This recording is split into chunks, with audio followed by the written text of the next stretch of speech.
લક્ષ્ય ન્યૂઝ, એક નજર, એક લક્ષ્ય. સુરેન્દ્રનગર જિલ્લામાં એક વર્ષમાં 34,000 જેટલા વાહન ચાલકોને ઓનલાઈન મેમાં ફટકારવામાં આવ્યા. સુરેન્દ્રનગર જિલ્લામાં એક વર્ષમાં 34,000 વાહન ચાલકોને ઓનલાઈન મેમાં ફટકારવામાં આવ્યા. સુરેન્દ્રનગર જિલ્લામાં સૌથી વધુ દંડ ચાલુ વાહને મોબાઈલ ફોનનો ઉપયોગ કરતા વાહન ચાલકોને ફટકારવામાં આવ્યો છે. આ ઉપરાંત હેલ્મેટ વગર વાહન ચલાવતા 5,300થી વધુ વાહન ચાલકોને દંડ ફટકારી અને કાર્યવાહી હાથ ધરવામાં આવી.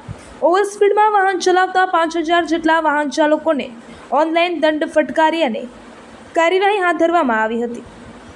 2.51 કરોડ રૂપિયાનો દંડ એક વર્ષમાં સુરેન્દ્રનગર પોલીસ વિભાગ દ્વારા ઓનલાઈન દંડ ફટકારી અને વસૂલાત કરવામાં આવ્યો છે.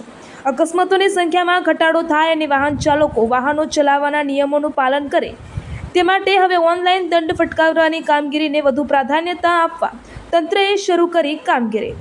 રિપોર્ટર દેવમ ત્રિવેદી, સુરેન્દ્રનગર.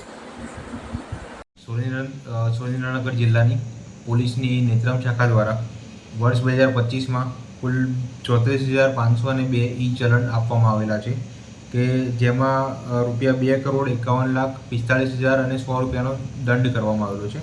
જેમાં સૌથી વધુ ચાલુ વાહનમાં મોબાઈલનો ઉપયોગ કરવાના 8,617 કેસ, મોટરસાઇકલ ઉપર 3 સવારી કરવી તેના કુલ 6,888 કેસ, હેલ્મેટ વગર વાહન ચલાવવાના 5,388 કેસ, સેફ્ટી બેલ્ટનો ઉપયોગ ન કરવો તે બદલ 5,268 કેસ, ઓવર સ્પીડિંગના 5,031 કેસ, ફેન્સી નંબર પ્લેટવાળા 1,217 કેસ અને કારમાં બ્લેક ફિલ્મ લગાવવા માટેના 922 કેસ એમ અલગ અલગ હેડ નીચે અગાઉ જણાવ્યું તેમ ટોટલ 34,502 ઈ ચલણ આપવામાં આવેલા છે.